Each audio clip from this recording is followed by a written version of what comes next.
नमस्कार मित्रांनो, मी स्वातीज फूड फिएस्टामध्ये आपलं हार्दिक स्वागत करीत आहे।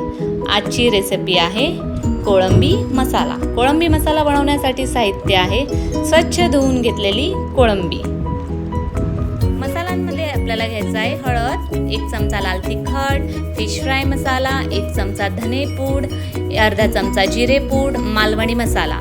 ग्रेव्हीसाठी लागणारं साहित्य आहे पाव वाटी खोबरं, 1 चमचा धने, अर्धा चमचा काळी मिरी, अर्धा इंच आल्याचा तुकडा, 10 ते 12 लसूण पाकळ्या, थोडी कोथिंबीर, 4 ते 5 सुक्या लाल मिरच्या, 1 मध्यम आकाराचा कांदा आणि टोमॅटो। कांदा खोबरा यांची पेस्ट करून घ्यायची आहे। गॅसवरती पॅन ठेवायचा आहे। पॅनमध्ये आवश्यकतेनुसार तेल घालायचं आहे। तेल चांगलं तापू द्यायचं आहे। तेल छान तापल्यानंतर त्याच्यामध्ये कढीपत्ता घालायचा आहे। कढीपत्ता छान तडतडू द्यायचा आहे।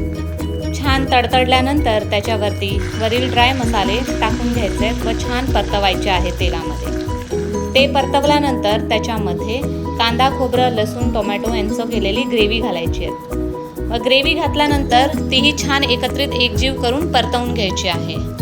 छान ग्रेव्ही परतवून झाल्यानंतर त्याच्यामध्ये परतवलेल्या मसाल्यामध्ये कोळंबी घालायची आहे। कोळंबी व परतवलेला मसाला छान एकजीव करून घ्यायचा आहे। छान एकजीव केल्यानंतर 2 मिनिट कोळंबी मसाल्यामध्ये चांगली परतवून घ्यायची आहे। परतवून घेतल्यानंतर आता चवीप्रमाणे त्यात मीठ घालायचं आहे।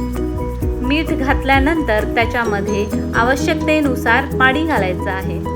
पाणी घातल्यानंतर झाकण लावून 10 मिनिटं मंद आचेवरती कोळंबी शिजू द्यायची आहे।